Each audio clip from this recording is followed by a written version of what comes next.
நிறுத்துப்பா, ஏன்பா புள்ளி இப்படி போட்டு அடிக்கிற? என்ன பண்ணிருக்கா தெரியுமாண்ணா? என்னப்பா பண்ண? நேத்து திமுக பிரச்சார கூட்டத்துக்கு போய் வந்திருக்கான். நேத்து திமுகவோட பிரச்சார கூட்டத்துக்கு போயிருக்கான். 10.5% இடஒதுக்கீடு கேன்சல் பண்ணிட்டான். அந்த திமுக கட்சிக்கு போய் கொடி பிடிக்கலாமா? இவனுக்கு அடுத்த வருஷம் காலேஜ் முடிச்சதும் அடுத்த வருஷம் கவர்மெண்ட் ஜாபுக்கு போயிருப்பான். அந்த வாய்ப்பு கிடைத்த திமுகவுக்கு இவன் கொடி பிடிச்சிட்டு வரான்.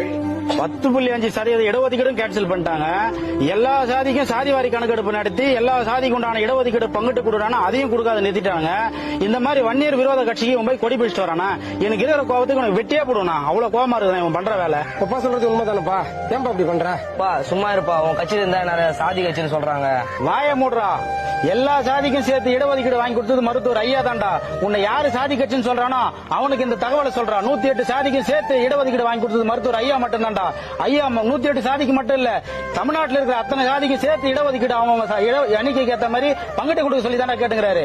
ஐயாவை பத்தி இன்னொரு வாட்டி தப்பா பேசினா அவன் மூஞ்சில கரிய புடிச்சவாடா. நான் கஷ்டப்பட்டு கட்டிருக்கிற வீட்டுல இன்னைக்கு மாம்பழம் சின்னத்தையும் பாட்டாளி மக்கள் கட்சி கொடியும் பறக்கிட்டு இருக்கிறேன்னா அதுக்கு மருத்துவர் ஐயா மட்டும் தான் காரணம். மருத்துவர் ஐயான்னு ஒருத்தர் இல்லன்னா இந்த வன்னியர் சமூகம் இன்னைக்கு நாதியற்று கிடந்திருக்கும். இன்னைக்கு மருத்துவர் ஐயாவில தான் இன்னைக்கு நம்ம தலை நிமிர்ந்து நிக்கிறோம். ஆனா வரப்போற தேர்தல்ல மாம்பழ சின்னத்துக்கும் பாட்டாளி மக்கள் கட்சிக்கும் ஓட்டு போட்டு பாட்டாளி மக்கள் கட்சியை ஜெயிக்க வச்சு வன்னியர் விரோத திமுகவை ஒழிச்சு கட்டணும்.